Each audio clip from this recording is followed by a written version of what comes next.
Today, Top Cube here with another tutorial, and today I'm going to be showing you what is Streamlabs OBS about. Okay guys, so let's hop right into it.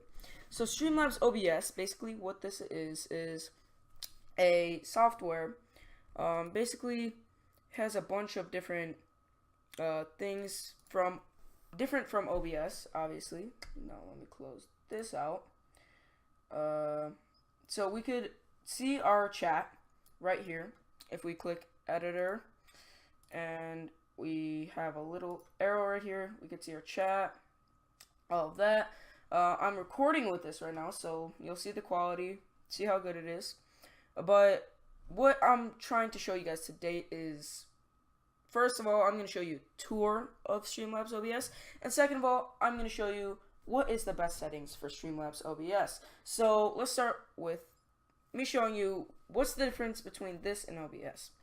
So I prefer this if you use Streamlabs because you have your dashboard right here, all of this, your donation revenue, all of that. I'm not going to click on anything, just preferably I don't want to show any information or anything like that, but it's definitely interesting because you have your themes, you have your editor, but I want to focus on editor and live. So today I am recording on this right now, so it just makes it so much easier for me. But you could add new scenes like the standard OBS.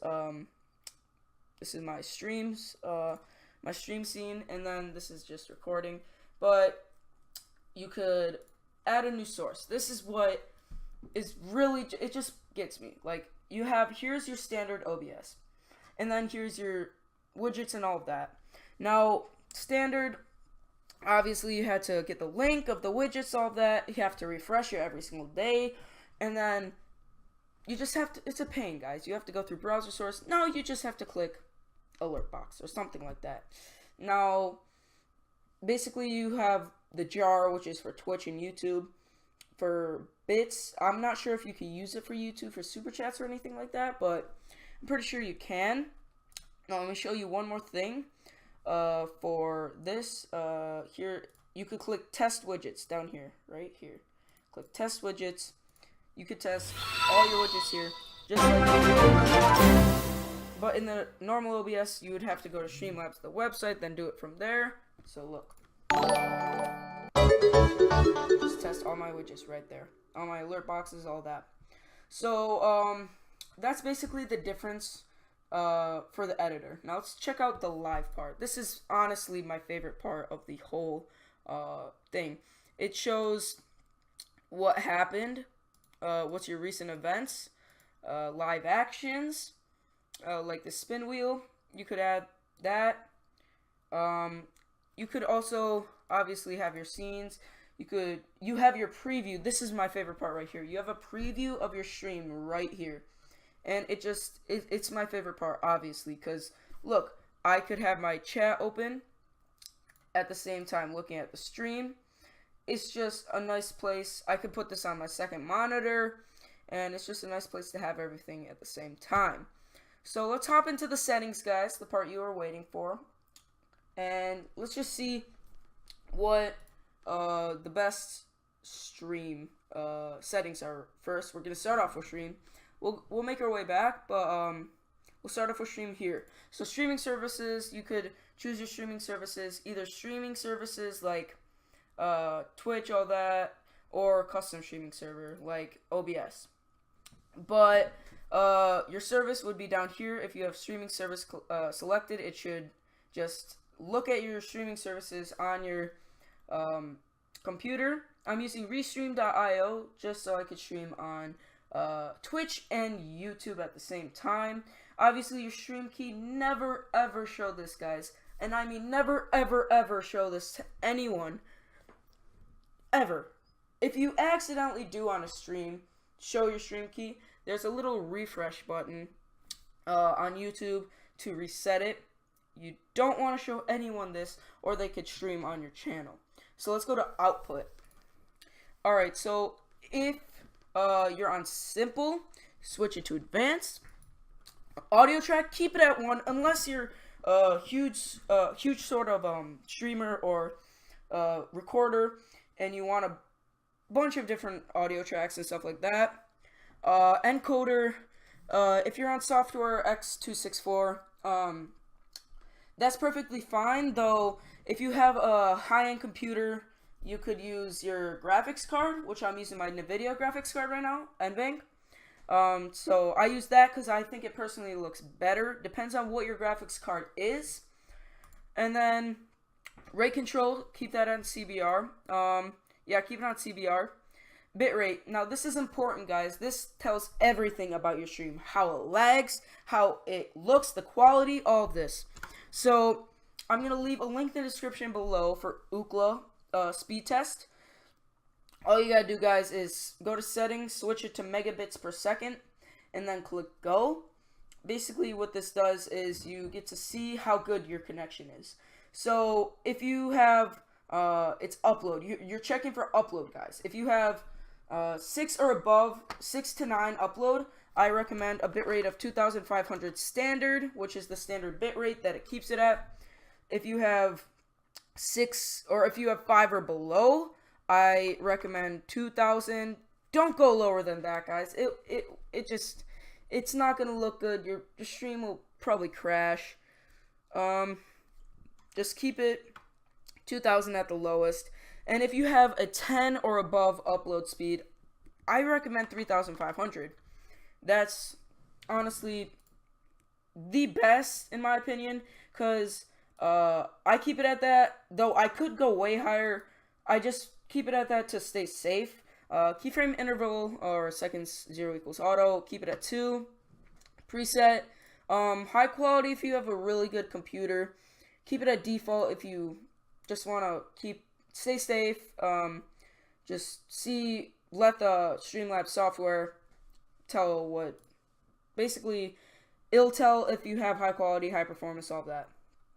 Profile, keep it at main, higher main. I recommend main. It just won't change it.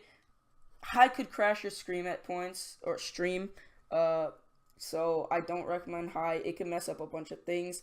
I would keep that at main. Level auto. I recommend to keep use 2-pass encoding, guys. So basically, if you uncheck this, the stream will go through once. What 2-pass encoding means is it goes through twice, which makes the stream, I don't know, it changes it. It's pretty cool. GPU, keep it at 0. I don't know why it was at -1. B-frames, I'd keep it at 2. And then recording, obviously standard, or if you have a custom output or something like that, recording path where you want it to go in your files. Recording format, MP4, that's what I recommend. FLVs won't work if you don't have some sort of like app or something that does that. One audio track, in my opinion. Software, I'm gonna switch it to NVENC, even though my first graphics card is pretty good. And then you have your mixer settings, rate control, all of this, same thing. I'm gonna bump it up to 3500, keyframe interval, keep it at 0. I have it, what do I have it up here? 2 for streaming, 0 for recording. Preset, high quality for me, main. It's all the same thing, guys, all the way through. Your audio tracks right here, and that's where it leads us to audio. So you have 2 audio devices that you could have. Basically your speakers. I have one right now, my headset, and then my mic is my Blue Snowball. Even though I do have a mic on my headset, I could add 2 mics. My microphone 2 Rig 800HX. It would make it kind of better. You could use one for streaming, one for recording. Depends. I use my Blue Snowball for both because it's professional, but it depends on what you have. So micro auxiliary is going to be your microphone, obviously, and then audio devices like speakers. So then you want to head over to video. Base canvas is the resolution of your computer. Mine is 1920 by 1080. If you want to check how you do that, you want to go over here, personalize, and just check the settings, all of that. check what, or display settings, and check what your computer is. And ours will have a bunch of stuff over here, but you want to search up your landscape. But my resolution's right here, 1920 by 1080. That's what I have. So let's get back into Streamlabs and keep going. So bicubic, I recommend. I can't read this. I don't know why. Lanscos, I don't know. If you want, do that. Bilinear, I don't recommend. It's the fastest, but if you have no scaling, it lags. I'd keep it middle, bicubic. This one's slowest, so keep it bicubic. Common FPS value, either 60 or 30, because that's what YouTube recommends, either 60 or 30. If you have 60 FPS on your computer just running all the time, I'd recommend 30. If you have maybe 140 or something like that running all the time, I'd recommend 60. So that's what I'm going to keep it at for me.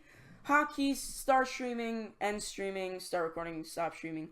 You can make that whatever you want by typing what the hotkey is on your stream.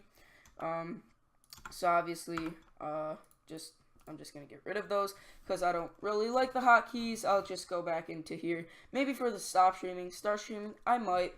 But, yeah, that's pretty cool, guys. And then we have advanced. I'd say keep everything the same in advanced. The delay, you can't really change, guys. It depends what you're recording on Twitch or YouTube. It depends. Overlays is basically your overlay for your stream or something. If you have an overlay for your videos, obviously import it.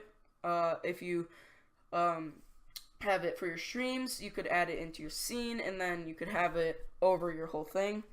And then notifications, appearance, and remote control. Remote control is something I'll show you guys. It's basically for Android phone. You could control from your Android phone. It's not really recommended, but it definitely does the job. Okay, so one last thing, guys, I want to show you guys, and that's in the live tab. And basically, it's in the editor as well.